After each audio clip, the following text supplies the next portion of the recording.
ለማግባት የሚሮጡ ካገቡት በኋላ ግን ፍቅራቸው በአንድ ጀንበር የሚጠፋባቸው ሰዎች ለምን ይመስላችኋል? ሰላም ወንድማችሁ ምህረተአብ የስነ ልቦና ባለሙያ። ለዚህ ቻናል አዲስ ሆናችሁ ሰዎች ሰብስክራይብ ያደረጋችሁ ቤተሰብ እንድትሆኑ አሳስባችኋል።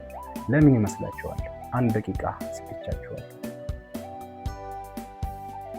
ስነ ልቦና ሳይኮሎጂ የሚሰጠንን 3 ፍጹም አዳዲስ የኑሮ ምሳሌዎች ልንገራችሁ። የአዲስ ልብስ ስነ ልቦና ነው። አዲስ ልብስ ስንገዛ እንዳይቆሽሽ በጉጉት እንጠብቃለን። ቆይቶ ልብሱ ሲላመድ ግን ያመባነን ይጠፋል። ልብሱ አልተቀደደም፣ ያው ልብስ ነው፣ ግን ስሜቱ ረክቷል። በፍቅርም መጀመሪያ ላይ ያለው ስሜት ከገቡ በኋላ የግድ ይረጋጋል። ሰዎቹ ግን ስሜቱ ሲረጋጋ ፍቅሩ የጠፋ ይመስላቸዋል። ሁለተኛ የሆቴል ምግብ ምሳሌ ነው። የሆቴል ምግብ ምሳሌ በየቀኑ ሆቴል ማብላት ደስ ብልም የቤት ምግብ ተራ ቢመስልም ሰውን ያጠናክራል። ከማግባት በፊት የነበረው ፍቅር ልክ እንደ ሆቴል ምግብ በደስታ ብቻ የተሞላ ነው።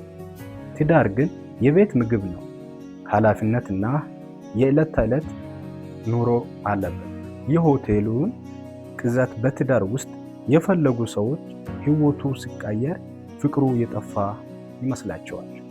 ሶስተኛ የብድር ስነ ልቦና። የብድር ስነ ልቦና አንድ ሰው ገንዘብ ሲፈልግ በጣም ይለማመጣል፣ ይደውላል። ገንዘቡ እጁ ላይ ከገባ በኋላ መደወሉን ያቆማል። አንዳንድ ሰዎች ሰውን ለማግኘትና ለማግባት ከመሬት ይለፋሉ።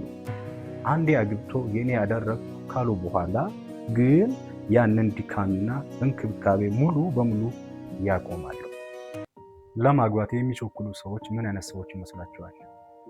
እስቲ 10 ሰከንድ አሰላስሉ። ሳይኮሎጂ እንዲህ ይላል፣ ለማግባት የሚቸኩሉ ሰዎች በፍቅር ስሜት የሰከሩ ናቸው ይላል።